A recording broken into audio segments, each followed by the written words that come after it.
Hold up. Every day I wake up, wake your ass up. The Breakfast Club. Y'all finished or y'all done? Morning, everybody. It's DJ NV, Jess Hilarious, Charlamagne the Guy. We are the Breakfast Club. We got a special guest in the building. Yes, sir. We got Herbo. Welcome. Good morning. And congratulations, man. Appreciate the number one it, record a couple of weeks ago. Congrats, man. Thank you, brother. How are you? I'm good. I'm glad to be here. That's what's up. How's it feel, number one record? It feel good. I'm not gonna lie. It feel great. I just be trying to like stay in the moment, for real, like, and just keep it like up. You know, like when you got those type of moments, you just trying to figure out like, all right. Well, me personally, like I got to figure out what's the next best thing. Like, what do I do next from that? Like, I try to live in the moment and grasp up that energy, but just keep it going. Like, I'm not trying to catch another number one. I'm just trying to keep it going. Did you expect that to be the record? Because it's not your typical. Of course, it was just you just spitting. Nah, hell no, for sure. I was just literally, I can't say it enough. It was just me just having fun in the studio. I was in New York and was in the studio, me, Southside, Smat, and Southside. Like, I be having to give a lot of credit to Big Bro because he one of the only people that could tell me like, rap on this, just rap on this, and figure it out. Like, just rap. Like, and that's what I did, and that shit changed my life. Definitely as a single. Talking shit on there. You was talking your shit on there. Yeah. Who picked it as a single? Like, or was it just I'm just gonna release it, see what happens, and it just took off? Nah, like, how? That's what I'm saying. That's why, like, as artists, you gotta like really just bet on yourself for real, because I was in a mode of just trying to do music and see what the streets connected to. I didn't even like that song came out in December on my app. I got an app on my own app, like where I just put out music, material, content, all this is just for the people who really support me. Like, you know what I'm saying? My fans, they know about the G Herbo app. I put it out on my app on a project that I was just recording all samples to. Like, I did a project with all samples, and it couldn't even go on Apple Music. It couldn't go on DSPs. You know what I'm saying? Like, I put it out on the app in December, and the label put it out on DSPs in like March, April. So it's like you gotta just try shit and just see what the streets fuck with. Congratulations like, on your app. I didn't know you had an app. Appreciate it. Has it changed the bag? Has that single changed your bag? Absolutely. Because see, I be thinking that, a lot of people be fronting on like the power of radio and having a big radio record. Speak to that, man. For sure. And you gotta put money in radio though. Like, you gotta, like, you know what I'm saying? What you put in, it come out. What go out on the wash, come out on the rinse. Whatever that saying is. You know what I'm saying? So like, I always been like, I knew because I've been independent this whole time. So I know about like analytics. I know about like residuals. I know what like one record could really change your life. That's right. You know what I'm saying? Like, and I finally caught that record, that life changing record. So yeah, the bag been crazy since and the royalties from radio are better than the streaming. Yeah, absolutely, for sure. And it's like once you get a song that really go radio, it's like it just changed everything for real. Changes the places you actually perform at. Yeah, for sure. Right. Exactly. Like you put money in radio for sure for it to do what it's supposed to do, but just like even like it's a difference between like putting something in radio for just get on the radio for shit to get like rhythmic playlists. You know what I'm saying? Like all of that is just a big super difference. Like I be talking to like Meek all the time and just like once you get a record, like I'm not even talking about what legit. Like it's certain records that like the format where it could go radio. You feel what I'm saying? Like I feel like every artist, all you need is like one radio record a year, just one. And it's, like you feel what I'm saying? It ain't that easy to get one record radio. It's not easy at all. But like Hitmaker, that's my big brother. Like he the god of this shit. Like you feel what I'm saying? Like he know the whole formula. He do it. Like and that's why he's so rich. Like that nigga rich as shit because he on radio every year at least once. Figured it out, right? For sure. Wild Lil Herb.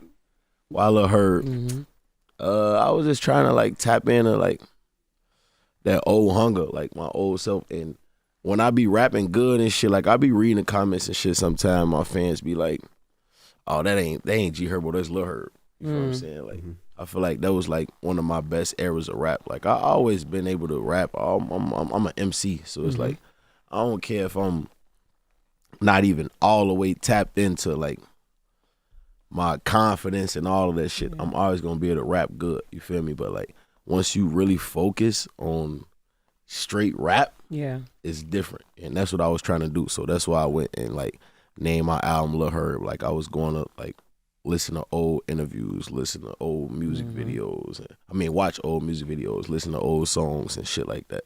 And I was just trying to find like a higher like level of rap for myself. Yeah. You feel what I'm saying? Like, and I say this all the time. Like, you could really get caught up in what's in front of you. Like, I always been the type of person. Like, I say this a lot. A lot of rooms that I was in, I wasn't really in the rooms. You know what I'm saying? Because I'm thinking about like my past. Yeah. I'm thinking about what I got to do when I get out the room. Like, I'm just saying what's up. Like, there's certain conversations that I really couldn't have because my mind is all over the place. You feel me? Like, so, like, in this, like, era where I am mentally, I was just trying to, like, find that old hunger that made me enjoy what I have now. Like, you know what I'm saying? Like, like that's why I really named my project Lil Herb, because, like, you, like, on a day-to-day, I'm 30 years old. I've been rapping since I was like 16, for real, like, you feel me? And I was trying to figure out, like, damn, like all the steps that it took me to get here. You feel what I'm saying? Like, I forgot a lot. I'm not gonna lie. It's a lot of shit that I did that I forgot. So it's like I wanted to make myself remember. So I had to like go back and like tap in with my old self, for real. I heard you say Lil Herb is a full circle moment and it's a return to the fundamentals, but you closing the chapter on the Lil Herb era. Yeah. What does closing that chapter actually look like? Closing that chapter is like, for real, just letting go. Like, it's a lot of shit that I held on to that I just don't need no more. Like, for real, like the streets. That's that therapy talk right there, boy.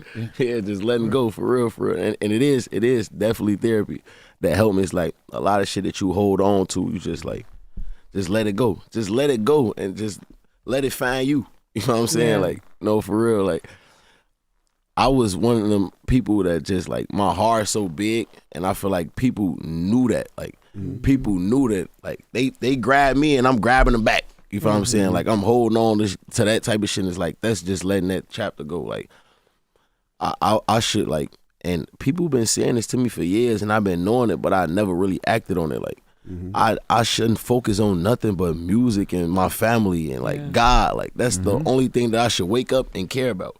I shouldn't really give a fuck about how somebody else eat or how somebody else get to work or get to sleep or any of that shit. And I worried about that for years. Like, that's me closing that chapter. Like, I'm gonna tap into this, tell my story, and just let go.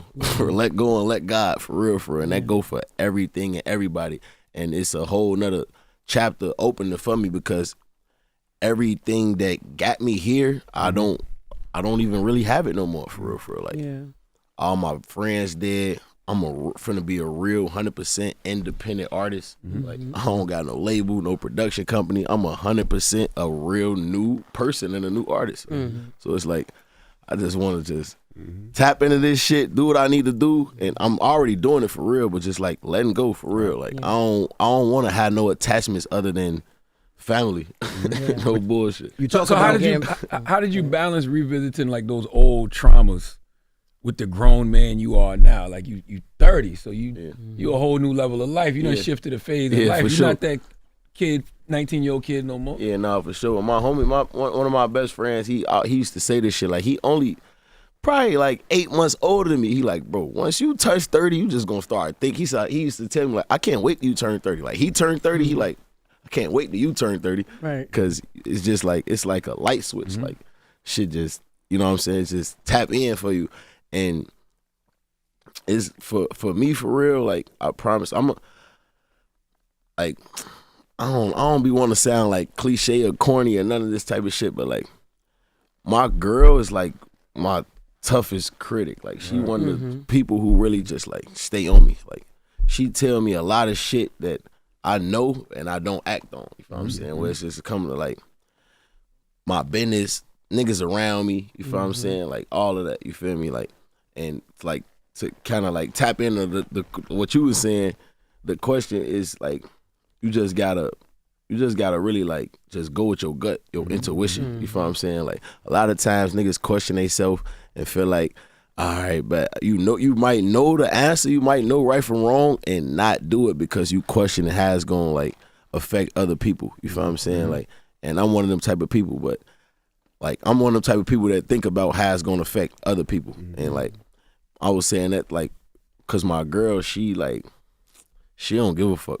Like she don't care. Yeah. And you need that. Like you need it. Cause like I really gotta stop caring for real. Like I feel like I care too much and I like doing certain shit or not doing certain things because I'm feeling like it's gonna affect people in a negative way or whatever way it is. You know what I'm saying? It's like if you got a good heart, if you just lead with what is right for you, like it'll work out for sure. Now you talk about Meek Mill changing your life, right? You said he was your inspiration. Yeah. Break that down of what you seen in Meek that made you think that you can do it. Bro, I just got done listening to We Gonna Get This Money right now on my way here. Like Meek is my favorite rapper for real, bro. It's my big brother. And I was just with Meek last night. We just did a song last night. We was in the studio last night, I believe. Yeah. 2 nights ago. Yeah, we was in the studio the other day. But Meek is just like he's like I used to listen to Meek and watch Meek when he was a battle rapper.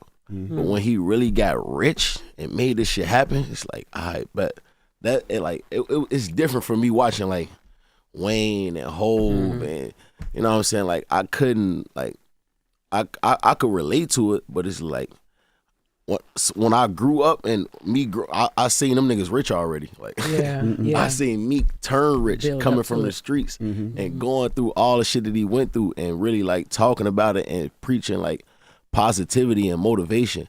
That shit made me feel like I just want to be like that. For real. Like that nigga really like helped me grow into the artist that I am today. For real. Because like, damn, like this nigga Meek, like it's not like he was an artist and he was like far away. You feel what I'm saying? Like I felt like I could grasp onto that shit and become that. Like this nigga is a real street nigga that became the biggest in the world. Like he became the biggest, best rap, and he's a rap guy. Like I love rapping. I'm an MC, so I study that first and foremost.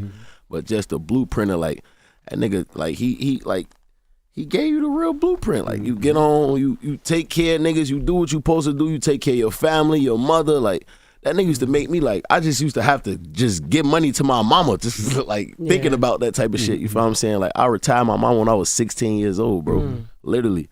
And it put a lot of pressure on me. I told my mama stop working when I was 16. She never worked since. I've been taking care of her, my aunties, my whole family since I was 16. That's a lot of pressure. Yeah. That's a hell of a pressure, a lot of pressure. But how do you now? One more question. I was gonna say, so now you're the Meek Mill for a lot of these younger artists. Yeah. So what do you show them to show them that they can do it? What do you do different? So because you know you got a lot of kids watching you, they want to be Herbo. For sure. Like for me is, I just try to like, what's the word? Like you gotta like show them like what Meek did for real. Like being a show them tangible. You just gotta show them like the thing with me that I feel like make a difference a lot is I let people see me in the physical. Like you gotta see it, like have conversations. Like seeing is believing. You feel what I'm saying? Like you know you could do this when you could actually get in front of somebody. Like me growing up, I never seen nobody that I looked up to and I wanted to be like in front of me, talking to me. You know what I'm saying? Like I just had to have the manpower, like I could do it, I'm gonna do it. You feel what I'm saying? Like, and it happened for me. And when I got a certain age, like 19, 28, like those ages when I started traveling and having conversations with people that I looked up to. But like 14, 15, 16, them years really matter. Where it's like, you know what I'm saying? I try to be the person where I just go back and do certain things and go touch the community and, you know what I'm saying, tell them that they could really make it. Like this shit is nothing for real. Like, but like, and I ain't gonna say it's nothing. Like it's a task for sure. It's hard, but it's easy at the same time. All you gotta do is wake up and strive to go get it and want to do it and believe that you could do it. You just gotta have a vision. You feel what I'm saying? Like, and when I go look at like these kids and be going to talk and have conversations, like they got the same power that I got. Like they really got something in them. They just don't think it's possible. This shit is really possible. Like when you wake up and all you got is this 4-block radius in your hood and the shit that you dealing with every day. You think that's your life, but it's like it's so much outside of that. Yeah. All you gotta know is how to break that cycle, and you feel what I'm saying? Like that's the thing with me. Like I feel like that's what make a difference in why people like believe in me, because I let them touch me. I let them, you know what I'm saying, pause. Like, you know what I'm saying? Like I go see the people. I'm thinking about something now, and you made me think about it when you said you've been rapping since you was 19, because I can remember like your first 16. Yeah. So I can remember your first early Breakfast Club interviews, right? But then it started getting me thinking about all of these artists we've seen from Chicago that have come through here the past 15 years. You talk about what's possible. Man, you are proof that surviving is possible. Yeah. Chief Keef is proof that surviving is possible. For sure. Sosa definitely. You know what I mean? People like Dirk that's locked up. Yeah. People like Vaughn that's no longer here. Yeah. Plenty of other artists we probably interviewed from Chicago. Yeah, for sure. How does that feel? It feel great, man. You know, and I'm gonna say this again. I'm gonna shout Meek out real quick, because he just told me the other day, and it's like he told me this before, but him telling me the other day, it's just like it feel different. It's a different feeling than him saying. It's like he like, man, when you the chosen one, it's certain things that just affect you differently. You know what I'm saying? Like, and I learned that from the streets. Like, I done bumped my head so many times and did so much and been arrested and fell off and came back, or whatever the case may be. You know what I'm saying? It's like when you do certain things, God just punish you differently because you can't get away with that. You feel what I'm saying? Like, you would see somebody else do it and like, oh, he did it, and you can't do that because God got a different path for you. And like, surviving in Chicago, just making it out of the streets alone is a blessing. Like, it's literally like, I be seeing some of my homies and certain people that just like, and I understand it. Other people don't get it. Like, it's certain people where you just like wash your hands with everything. I know certain niggas that was real menaces in the streets that don't do nothing but just be at home with their girl and their kids now. Cause they just want peace. Like, damn, I made it out this shit. I can't believe I'm still alive. Like, a lot of people never experience life to that capacity where they just grateful that they're alive, that they still here. You feel what I'm saying? And it's a lot of people, when it comes to surviving, you gotta make decisions, and it gotta be calculated. And it's a lot of people that's just raised off survival, where you would do anything. It's a difference. Like, when you survive and you just raised off survival, like, I'm trying to explain that with, like, it's certain people where if you just like survival was your first instinct, you would do anything. That's right. Yeah. You would kill your closest friend. You would snitch, rob, steal from your mama, your grandma, and you got to understand, it's like, that's just life. It's certain people who don't know nothing else. They was raised off of survival. They mother and father raised them off of survival. That's right. Yeah. So it's like, a lot of people don't understand that. You feel what I'm saying? It's just me being here today. I try to, like, I think that's one of the reasons why, like, I probably took advantage of so much, because I understand both sides of the fence, and I try to get everybody the benefit of the doubt. You know what I'm saying? Like, I try to think about putting myself in other people's shoes before I make a decision. You feel what I'm saying? Like, before I do anything, I always think about the consequences, repercussions, everything. So if I do something to anybody or do anything, I thought about it so many times, I'm comfortable with how it play out. You feel what I'm saying? And like, it's only certain people that think like that, especially in life. And coming from Chicago, you got to think about both sides of the fence. It's certain people that think a lot, and it's certain people that don't think at all. You feel me? And this shit, like, it's a blessing to be here for sure, because I seen a lot. I experienced a lot. I seen a lot of death.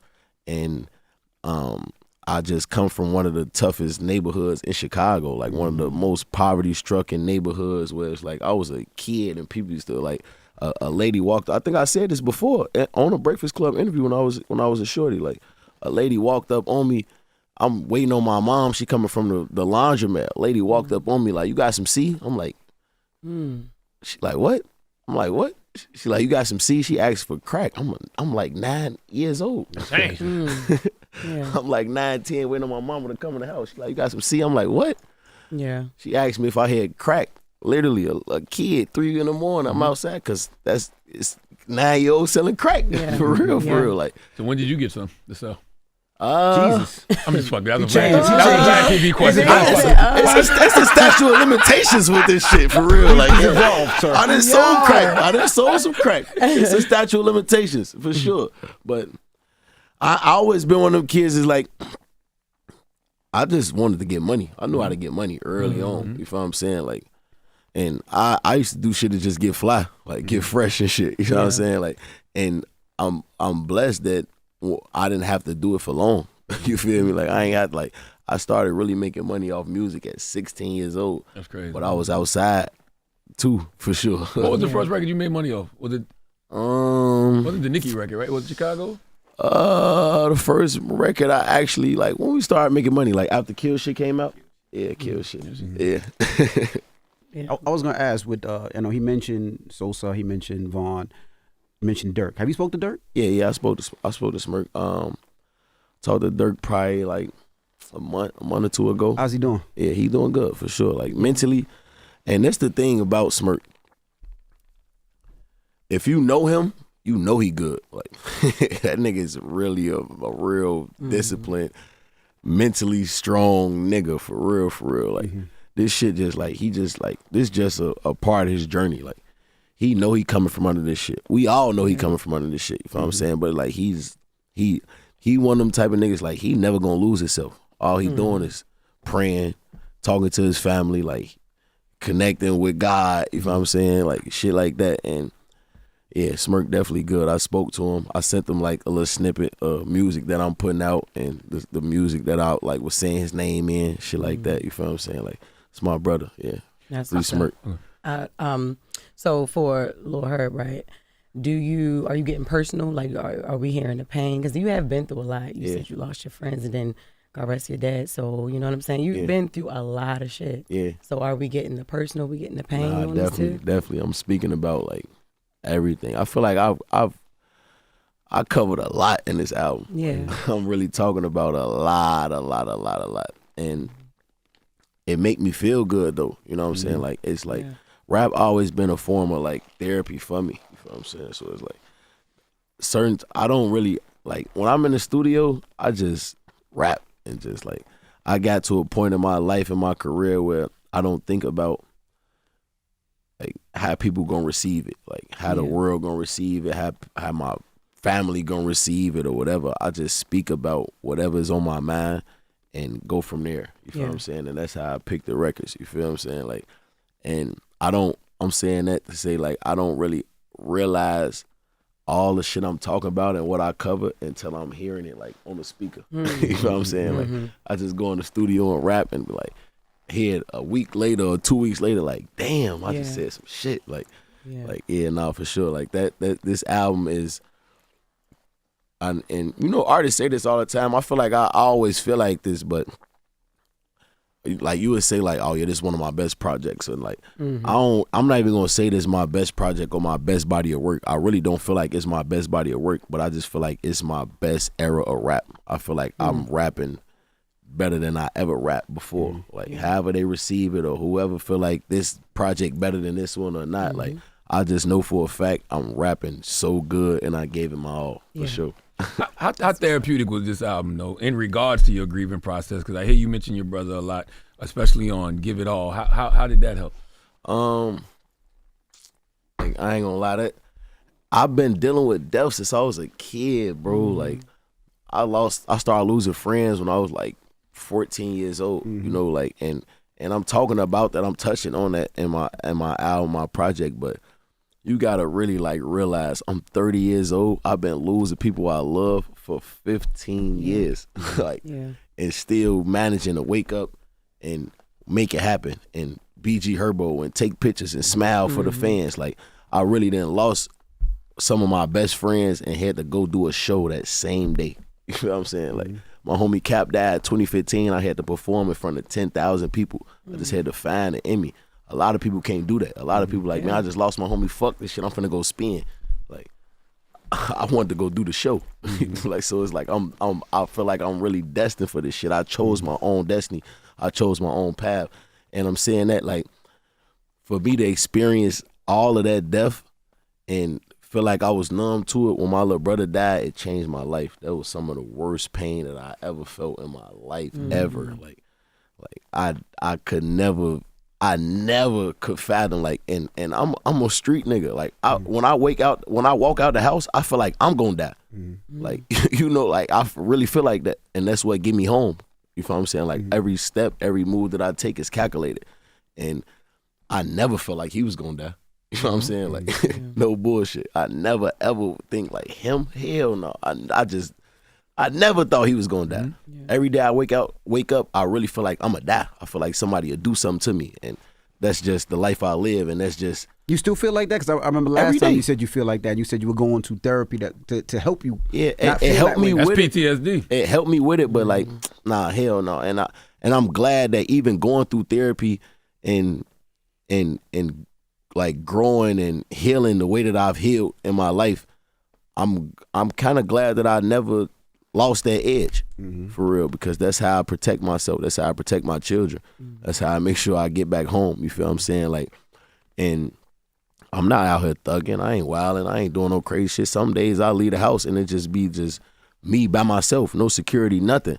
But I'm still on point. I'm still watching my back. I'm still aware of my surroundings. You feel what I'm saying? So it's like, I'm glad that I never lost that edge, for real. And when, like, going back to what, you know what I'm saying, what you said, Charlamagne, like, when my little brother died, I lost myself. Like, I became an alcoholic, like a badass alcoholic. I never used to drink, bro. I used to drink a fifth of liquor every single day. Like, every day, by myself. Like, and my girl was pregnant when he died, you feel me? Like, and I was like, I was trying to, like, not be that weak around her, you feel me? Because she know I done been through shit. Like, she done been around me and I done lost homies, you feel what I'm saying? Like, and she used to, like, say shit like, snap out of it, like, you feel me? Like, she used to, like, say it, but it's like, I can't. It was just so hard for me. I really couldn't, for real. Like, I used to have to leave the house just to go cry. Like, swear to God, like, just go get in the car and just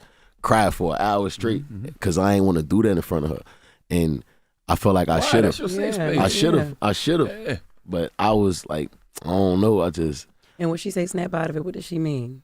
Like, not snap out of the grief, snap out of the healing, snap out of the crashing out, like drinking every day and wanting to go to the club and just feel something, because I really can't feel nothing. You know what I'm saying? Like, that's what she used to tell me to snap out of, and it was like, it was hard, man. I ain't gonna lie. Did people in your family try to, like, blame you?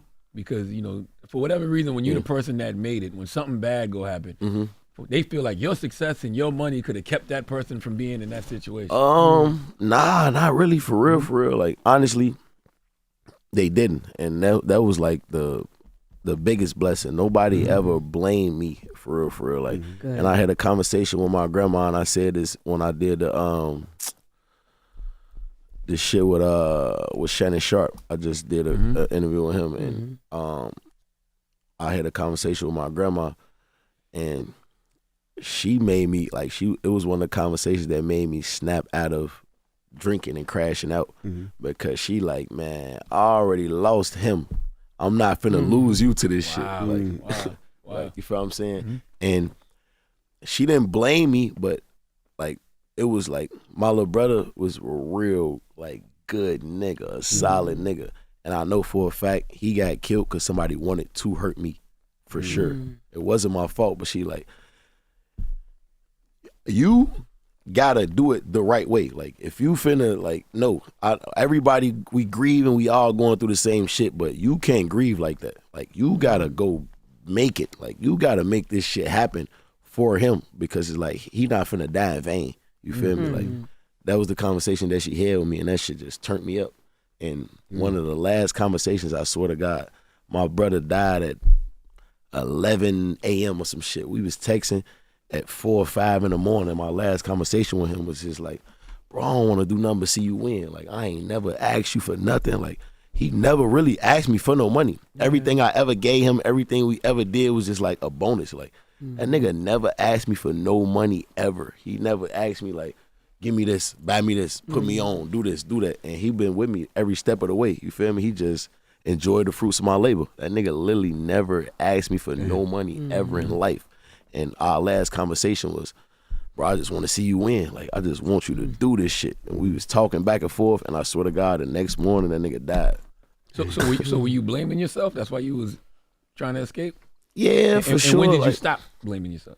I was definitely blaming myself because I just felt like, and I used to have these conversations with him. Like, I used to really tell him, and that's the reason why I had to go back and think and reflect, because I used to tell that nigga, like, bro, move to L.A. Like, he got kids just like I got kids. I used to really tell that nigga, like, man, go back and take care of them every now and then, or do whatever you need to do. Send that shit. Like, bro, just come with me, please. Like, I used to have that conversation with him, like, bro, just come to L.A., move to L.A. Like, please, just come out here. You feel what I'm saying? Like, because I know what that shit like, bro. Like, you feel what I'm saying? Like, I used to talk to that nigga and be like, bro, just stop going back for real, because I'm thinking about that shit. Like, my brother was in the streets, but I feel like he was just naive to the fact, like, he really, like I said, like, I used to leave out the house and feel like I'm gonna die every day.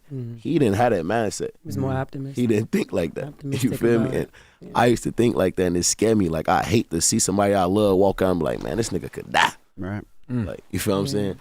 And I was blaming myself in a way because I just felt like I should have, well, I could have. I ain't gonna say I should have. Like, I feel like I could have just, like, changed everybody's life by force, and you can't do that. You can't feel like you could save everybody. You know what I'm saying? Like, and I stopped blaming myself when I just realized that. Like, I realized, like, it was nothing I could do for real. Like, I used to really, I used to think, like, that's why I was so fucked up, because I felt like even me being G Herbo, being an artist, being a star, I wish I was really with him when that shit happened, because it wouldn't have happened like that. Like, I would have put my life on the line. I would have put everything on the line, 1,000%. Like, the scenario and how he died, I feel like if I was in, you can't feel like that, like, because you know you thinking about every scenario. Like, I'm thinking, like, if it was me in there, like, it probably wouldn't have happened like that. I would have did this way, but you don't know. Like, you know what I'm saying? God is the, like, he is the person who control your destiny and say how, like, shit happen. But I'm thinking about that, and it's like, I really used to, like, really wish I was with him. Like, I just really feel like I wish, like, still to this day, I really wish I just would have been there, like, because I feel like it wouldn't have happened that way. But how do you stop yourself from crashing out, right? Like, we seen it with Gilly, and one of the worst things about the internet is the internet will make you lose yourself, right? Yeah. They'll trick you into taking you off the street. How did you say, you know what, I'm just gonna stay focused and grieve my brother, but still focus on my family? Yeah. Because a lot of times people be like, nah, I gotta get my get back. I gotta do this, I gotta do that, and it puts you in. So you mean, you're talking about, like, what I said on the interview I just did with Gilly? It's like, naturally, it's like every action deserves a reaction. And I come from a place where it's like, you gotta react. Like, certain shit you do, like, even if you, like, some shit might happen to you today and you make it home, when you get in the house, you thinking about what the people gonna say, like, what the hood gonna say when I come back. I gotta do something. You feel what I'm saying? And I'm one of them niggas, like, me personally, if I go to sleep, like, with it on my mind, like, if I'm thinking about it all day, I'm gonna have to do something, like, for real. Like, if that shit stay on my brain and I think about it 3 times, 4 times, 5 times, that's when I feel like is eligible for me to not crash out but react, because I'm never gonna crash out. Because if I was, I feel like the definition of when people say, like, crash out is when you react right then off emotion. That's a crash out. You feel what I'm saying? Like, whatever I do to you, if I didn't thought about this shit and calculated my steps and whatever consequences happen behind that, that's not a crash out, because you made a choice. I'm okay with what happens. You feel what I'm saying? Like, and for me, like, how I stop myself from doing that is, like, certain shit is not worth it. Like, I know for sure, I know my power, I know what I could do. You know what I'm saying? It's like, certain shit is like, I'm automatically, like, not a person that like confrontation. I hate confrontation because I only know how to deal with it one of 2 ways. Somebody got to fight or die or something. Right. You know what I'm saying? Like, I only know how to approach it that way. Like, I'm not a person that could have a 2-hour-long conversation about something and get to the bottom of it. That's just not me. So I avoid it every chance I could get. You feel what I'm saying? So it's like, just, you got to know yourself. You got to know, like, you gotta know when people say things or try to push your buttons and just let them have it. Like, I don't care about nobody saying I'm a punk or nobody saying I'm a bitch or none of that type of shit. And I used to, for sure. You feel what I'm saying? But it's like, at this point, I just think about my kids. Like, literally, that's the main reason why I don't do crazy shit. Because I think about my kids. It's like, my kids don't understand what I got going on. You know what I'm saying? My kids don't understand. If I end up in jail, they're going to be like, what the fuck? How my daddy go to jail? Yeah. And I know what put me in jail. You know what I'm saying? Like, I know what got me there. I know what I did. But a lot of times, people don't explain that to their kids. You feel what I'm saying? Like, and being a father, like, you got to be transparent as with your kids, like, with shit like that. Like, if you make a crazy decision, a life-changing decision, you got to explain that to your kids. Yeah. For real. So they don't make the decision, so they understand why my dad not coming home, all that type of shit. So that's a type of confrontation that I avoid as well. Like, I just think about my children, bro. Like, a lot of shit, like, when you had kids, like, it's a lot of shit that you would do that when you had kids, like, hell no, I ain't even thinking about doing that shit no more. Right. For sure. I want to go back to one thing you said in regards to how you react to death, because, you know, staying busy is a response to trauma, right? And we saw that in real time, if you don't mind me bringing this up. Like, people don't know the day your father passed, God bless the day. I came here. You were scheduled to do a Breakfast Club interview. You came in the studio and still wanted to do it. I'm like, bro, go home. Like, what the hell? That's some of the, and I love you forever for that, because I really was here to do this shit. And it's like, that's the thing. Like, I'm so used to death and used to shit. It's like, I didn't even process it for real. Like, I came here because it's like, I really was in my head trying to forget that my dad is dead. Yeah. But I gotta, like, understand it. I gotta know, like, yeah, my pops just died today. I need to process that. Like, and you had just got the news while you was in the car on the way here. On the way here, yeah. That's like, crazy. My dad was in the hospital. I knew he was sick, and I found out he died, and I just came here. I don't know. I just, like, I don't even, like, know what mindset. G Herbo go home. Like, G Herbo, what are you doing, bro? Like, we not doing no interview. He told me, like, bro, just go home. Like, just leave, bro. For real, What was the rest of that day like? What did you do? Did you reflect on it? Were you afraid to even face it? I was afraid because, like, when you lose a parent, that shit different. For real. And my dad, like, I didn't have an absent father. Like, my father been living with me my entire life. Like, my mother and my dad been together 40 years. For real. And, like, and I think I was just trying to, like, not feel it, like, not process it. Like, you know what I'm saying? I was just like, all right, bet, let me just do it. And, like, that's the problem. Like, that's the thing. Like, you feel like, all right, let me just do it and push through this. And this is my job. This is my life. Like, you got to put that shit to the side sometimes when you're going through things like that. You feel what I'm saying? And the rest of that day for me was really just, like, I was scared. Like, I ain't want to call my mama. I ain't want to talk to my sister. It took me so long to just ask my sister, are you okay? How you doing?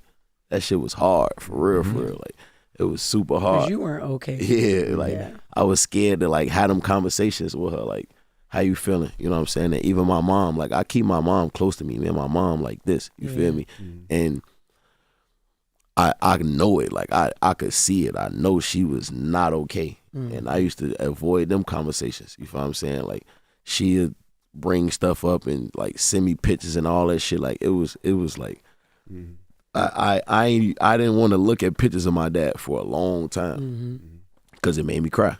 Like, I ain't, like, and I'm like, I done been in therapy. I'm a person that's not, like, shy from my emotions. Like, I'm in tune with my emotions, all of that. But just, like, it was hard because, like, for me, I just thought he had more time. Like, I just wanted him to be here. So I wasn't trying to, like, live in reality because I was still grieving my little brother dying. You feel what I'm saying? Like, so when that happened, it was just like I didn't want to believe that my dad was dead because I be on the road. Sometimes I go 8 months without seeing my pops. So it's like, you feel me? Like 8-9 months without seeing him at all. Sometimes I go months without talking to him. So I was trying to, like, tap into that. Like, you feel me? Like, let me just get in that mentality. Like, he here, but you know what I'm saying? But my pops really, like, that shit crazy. I think about that shit every day. Like, man, that nigga really died on me. And it's crazy. Like, that's why, like, I pray every day. Like, I pray so much because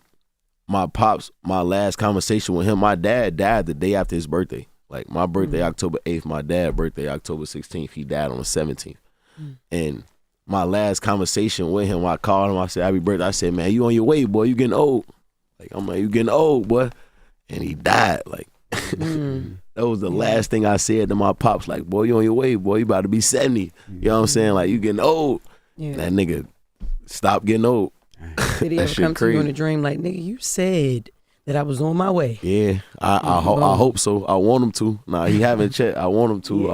I hope he tell me that tonight. Like, that should have given me a lot of comfort, for real, for real. Like, is it hard to write about? I mean, like I said, you write about your brother now. Yeah. But you think your brother was passed 3 years ago? 5. 5. Okay, 5 years. So is it hard? It's hard to put that on paper right now. In a way, like only like I'll just like for sure, like in a way, I just rap about like my pops passing. Yeah. I never like I didn't got all the way like I didn't made songs like paying homage to my brother, like Give It All. That song is about my brother, and made songs just talking about how I felt that day. Like I done made multiple songs about my brother dying. Like I ain't did that for my pops yet. All I said on Wax for real is just like my dad did. Like I never spoke about the emotions, how I felt, or none of that. So yeah, it is definitely tough because I don't know. I feel like mentally or just where I'm at in life, like I ain't been able to tap into that pain yet. Yeah.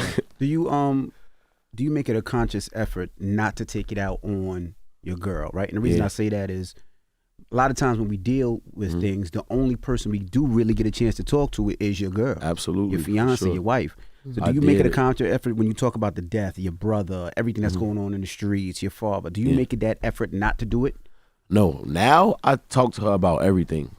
Like whatever emotion I'm feeling, I bring it to her in a way where I just want her to understand it. Like I used to bring it to her where she just felt my pain in a fucked up way, like because I was mentally just not there. I'm arguing, and like I just said earlier in the interview, like I'm not confrontational. So every day I'm trying to find it in me to not crash out on somebody. So she might say the smallest thing and it trigger me, and we start arguing and doing goofy shit. When it's like that shit was stupid. It was silly. Like I really should just tell her. Like I should tell her what I'm feeling and what I'm going through. And I feel like she gave me grace because when my little brother died, she knew that shit tore me apart. Like she understood it. So it's like she used to just let me get away with murder for real. Like I used to come home and argue and not come home. Sometimes like I really used to purposely not come home because I'm just fucked up in the head. Like I done slept in my car, in the garage, all type of shit. Just because I just didn't want to go up there and feel that shit. Because like I said, when my little brother died, she was pregnant. So she full of emotions too. She got a pregnancy. Like, she hormonal, you know. Yeah, so it's like now I definitely make it like a thing, like making my business to not put that on her and to communicate with her. Like communication is key, and she is a communicator. Like she's gonna say what she feel. She gonna say what she feel, how she feel. Like she not holding nothing back. And as a man, I ain't never really experienced that for real, to be honest. Like I ain't never had to really like just sit down and talk. You feel me? Like she'll really make me sit down and talk about this shit. And I appreciate that though from her. And her pops told me some real shit. I ain't gonna lie. Her dad, like me and her pops like this. And sometimes she don't even like it because her dad gonna tell me shit that's like beneficial to me and might not be beneficial to her. Yeah. You know what I'm saying? Like that's that man to man though. Yeah. So like he told me some real shit. That nigga told me one day, he said, bro, whatever the fuck you got going on, leave that shit at the doormat. Before you walk in the house, bro, walk in the house with peace. Walk in the house like you want to go in the house and see your girl and talk to your girl and be with your kids. You feel what I'm saying? Like, and that shit helped me. I swear to God. Like, I literally, some days I just go and walk in the house and I look at the doormat. Like, literally, like, boy, go in this motherfucker and be happy. That's right. No matter what's going on, because you got to be grateful to make it in the house. That's right. That nigga told me that shit. I swear to God, it changed my whole perspective. Like, whatever you got going on, however your day went, leave that shit at the concrete before you walk in the house. And that shit helped me. I know you was happy when Ari and Taina got cool. I know, because after the long back and forth and the beef and stuff, how did that make you feel to see that? It made me feel great.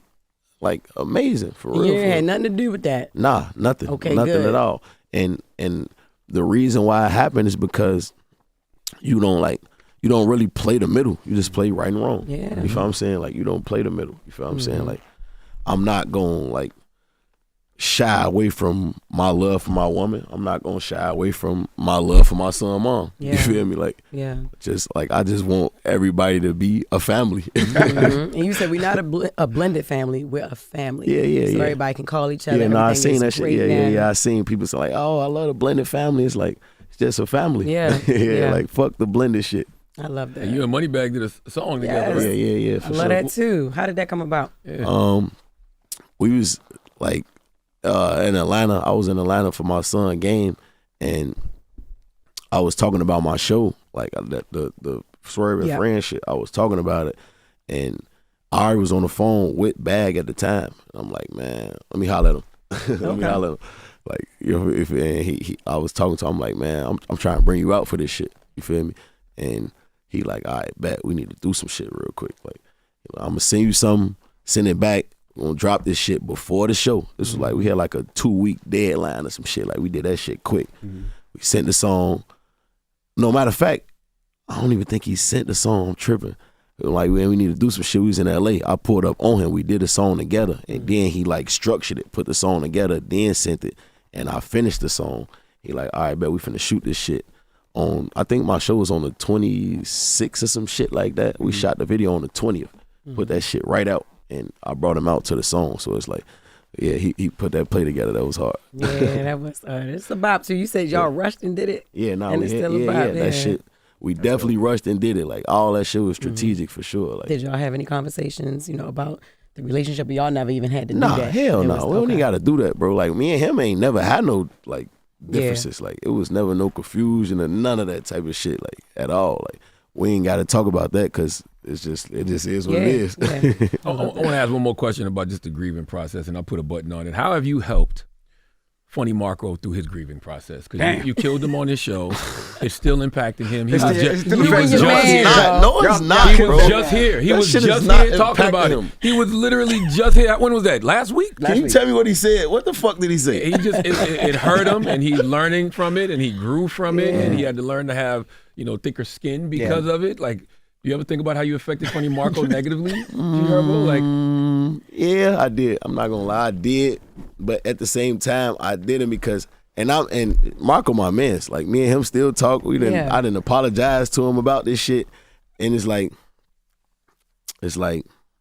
what I said, what happened in the wash come out in the rinse. Like, Marco's a troll. He hurt people's feelings every single day. That's right. And they called me there to hurt his feelings. I swear to God. They literally called me there. Like, me and Southside, we was drunk and all that shit for sure. Like, I think the way we did it just came off a little aggressive because how we are as nature. Like, we street niggas. You know what I'm saying? Like, I feel like he was a little intimidated when we did it. He was scared. Yeah. Right. But we wasn't going to do nothing to him. We wasn't trying to scare him. They literally called us there and said, do whatever, troll him, hurt him, disrespect him, not disrespect him. I'm sorry, I'm not gonna say disrespect him. Yeah. Talk about him, do whatever. The way he do people. Yeah. They told us to flip the script, but he didn't know that. I don't think he did. No, he didn't know. So his team said His to do team that, but they ain't told tell us to do that. Yeah. When we did the He interview. said he needed to be more prepared. What did he say? I forgot the other day when he was here. He said he should have trolled back. He should have trolled back. But he didn't know. He was so intimidated. He didn't know whether or not that's what he supposed to did. He Yeah. supposed to troll back and just it would have been a totally different experience. They think we came on there and shitted on him, and we wasn't doing that. We was really having fun. We fuck with bro, but he wasn't like ready for a nigga to come and do that to him. Like, and when we left, his team was like, "Oh, we love it. It's gonna be so great." They called and asked me and Southside, do we want our own show? I swear to God. Wow. They called us and like, y'all want your own show? We like, man, hell no, we don't do that. We don't give a fuck about having our own show. We just did. Like, they literally called us and asked us, did we want a show? Did we want all this shit? Like, you feel me? And I'm like, no. But we really had fun that night. I ain't gonna lie. But Right, of course y'all did. Yeah, we didn't think that it was gonna have that effect. had that effect on the world and on him too. So like, shout out Funny Marco, man. I fuck with you. Like, and I told him this though. Like, I was like, bro, man, nigga, you know we fuck with you for real. You know what I'm saying? But like, we definitely violated. I ain't gonna lie. Like he said, he was like, he said he used to just one person. He said it was two of y'all. Both of y'all was coming down. Yeah, nah, we violated, man. I apologize again, man. You got the song "Thank Me." How important is it to thank yourself, man? Very, very important, man. And I feel like I ain't really realized that until I did that record. Like, you got to thank yourself and congratulate yourself, you feel what I'm saying? Because I'm one of them type of people that I really, as soon as I drop a project, as soon as I do anything, I be on to the next shit. Like, I don't even listen to, like, if I used to be that artist, like, as soon as my album dropped on Friday, Saturday, I'm playing unreleased music that I just worked on.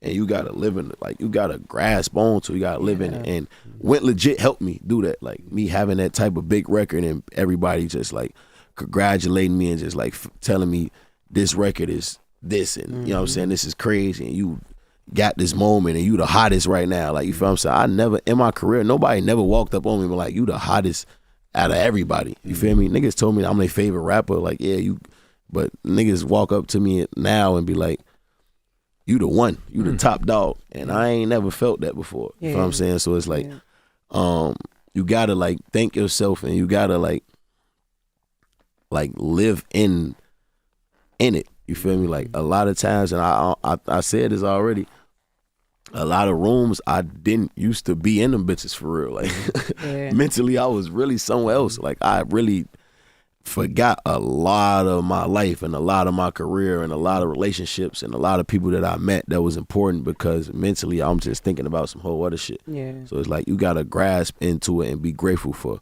what you have. So that's like, thank me, that record. Like, I had to dig deep into just like being grateful for what I got and thanking myself, and just that I got this far. Like, I was able to change my circumstances, my family circumstances, create a family, have kids, like, and all this shit was kind of strategic. Like, I was one of them niggas, like, I wasn't having no children until I got some money and got out the streets. I just couldn't do it, like, for real. Like, I could have probably had 10 kids already, you feel what I'm saying? But I was just the type of nigga that I'm not doing that shit until I'm able to really like raise my kids and focus on my kids, or find a woman that I cared about enough to create a family with them. You know what I'm saying? And when I think about that type of shit, just being grateful that I was able to like create life for real, like, you know what I'm saying? So it's very important to thank yourself, and that's a real important record for sure. Are you still struggling with nightmares? Because on one chance you say you dealing with sleep paralysis. Yeah. You know, you be having nightmares. You still dealing with that shit bad, bro. I ain't gonna lie. You know, in the South we say that's the hag riding you. What? When you have the sleep paralysis, when you can't, your eyes are open and you Yeah. feel like you're waking, but you What's can't the hag? move. What you mean, like hag? The though? hag is a spiritual creature, maybe evil, depending on who you ask, but it haunts you. I definitely believe that, witch riding and your back, so I'm you very have to stay away. spiritual for sure. Like, and I struggle with sleep a lot, bro. Like, sleep paralysis. I have sleep paralysis a lot, nightmares a lot. Like, sometimes my girl just wake me up and like, you feel me? Like, I sweat in my sleep. Like, I ain't gonna lie, I still got a lot of healing to do. Like, it's a point where I say this to my girl all the time. She think I be joking. Like, and that's why you do this shit. Like, that's why you get money and you do the shit you doing so you could chill. Like, I really want to be able to chill and just sleep and relax, so you can heal and heal. Like, it's a point of my life. I want to enjoy my life. I ain't like, I'm trying to get enough money to quit. For real. Like, when artists were like, nigga be like, oh yeah, you fell off, they gonna say that shit to death when it comes to me, because I'm stopping this shit. I'm gonna enjoy my family. I'm gonna enjoy my kids, because I really can't sleep some nights. Like, for real. 3-4 days ago, I woke up every single hour. I told my girl she's sleeping like a baby. I woke up every hour because I had 5-6 nightmares. I can't sleep. This shit is fucked up for me. You feel me? And I still wake up and do the Breakfast Club. I still go do my shows. I still go to the studio. Like, you know what I'm saying? I still try to show up. So it's gonna be a point in my life and my career where I'm quitting this shit. I need to be able to take care of everybody and go to sleep, and just chill, and just go vacation and be with my family. Like, I'm mad at you. I'm G Herbo. I only been to 3-4 countries. I have not seen the world. I want to see this shit. But you're going to start seeing it now, because they're going to start booking you like crazy. That Damn record right. number one, you going to see. I just want to say, the hag feeds off the energy of the sleeping victims. So it steals their breath and then wears their skin as a disguise. Yeah. So I used that, But I seen a lot of death, bro. You know how many dead bodies I seen? Yeah. A lot. Like, I just seen my friends die a lot. You ever thought about getting saved? Nah, not really. To be honest, not really. I haven't. I've been thinking about it lately. I'm not, but I've been thinking about it. Yeah, for sure. Like, why are you looking at me like that? Because you've been thinking about getting saved, but you're not. No, I mean I'm not saved. But no, I know you're not saved. yeah, he didn't say he not doing it. I've been thinking about it. Right. Okay. I just wanted because I don't know. I'm just always looking for different ways to find peace. No, for sure. I need it. And my biggest thing, like what brings me peace for real is just being around my kids. I swear to God. Like, Number one. When I be home, like, and my girl say that, and I like seeing little memes and shit, like when you comfortable and you at comfort, that's when you really sleep. I just said I got sleep I don't sleep, but sometimes like I could come home, like when I'm on the road, it just that one night of sleep be everything for me, like for real. Like I get home and be with my girl on the couch and be with my kids, and I just fall asleep, bro. Like that shit just bring me so much comfort and peace. That's the best. And your son be like, you always sleeping. All you do is sleep. My kids say the same thing. All you do is sleep, but that's the best. That's the best time. You feel more comfortable at home. Well, you want to get into something off the album? What you want to hear off the album, man? Let's play "Give It All." It's one of my favorite songs for sure. Not? We appreciate you for joining us, brother. Absolutely. Thank you so much. I do have one last question. Before you do that, chat. Yeah, we all live. So if you got questions for G Herbo, let us know now. It's too late now, chat. Let's get it, chat. But hurry up. I wanted to ask you about Chicago, right? It built you, but it also caused you so much pain. Yeah. What's your relationship with the city now? It's like, it's crazy. I love Chicago so much, and I just had this conversation with Meek yesterday. He like, bro, we about to neglect that bitch. Like, we not even going there on tour or nothing. Like, they gotta really miss you for real, because I go there so much, and I be feeling comfortable because it just it's home for me. You know what I'm saying? Like, and I still, of course, like I already, I'm gonna be on my head on a swivel regardless. You know what I'm saying? I'm always take precaution and do all of that. My relationship with Chicago is my mother won't leave. You know what I'm saying? Like, she won't leave. So it's like my heart is still there. Some like not even some days. A lot of days I go to Chicago and I don't see my mom because she hang with me in LA. Like, she be with me out of there. But my heart's still in Chicago. My mom there, my aunties there, my grandmother there, like my friends there. So I go there and I enjoy myself. I go to restaurants. I do this, and like I really move in Chicago like probably nobody else for real. It's not many artists in Chicago, especially as big as I am at my level, that go outside and do the shit that I do in Chicago. Like, I go to clubs every time I'm there. I go to restaurants. Like, I don't sit in my hotel. I go outside in Chicago, and I just did that big ass concert and had all them artists there. And I went to 3 spots after that. Like, they didn't, like, my team didn't want me to go outside. They saying this in the chat now. You be everywhere when you there. And they love you. No, for sure. Said top 5 Chicago rappers. Said Chicago love Herbo like we love D-Rose. For sure. Like, we did the show, and I went to 3 places. I went to a bowling alley, a club, and another club. And it was peaceful. Like, it was nothing. Like, I had everybody. I had Polo there. Bag came outside. Ari came outside. Doug came outside. 21 came outside. Everybody came outside, and it's like that shit really, like, it's smooth. It's dangerous, but Chicago is a great place for sure. The chat say that Chicago love you like they love D-Rose. They say when we doing another 4 minutes of hell, or when they getting another 4 minutes. I'm gonna definitely do it. I ain't gonna lie. I be saying I'm done, but I definitely, like, that's something that I just gotta do. Like, you know how like T Grizzly do the robberies. I gotta keep doing 4 minutes of hells for sure. All right. Well, we appreciate you for joining us. Man. Make sure you pick up Herbo album this week. Herb. And it's the Breakfast Club. Good morning. Hold up. Every day I wake up, wake your ass up. The Breakfast Club. Y'all finished or y'all done?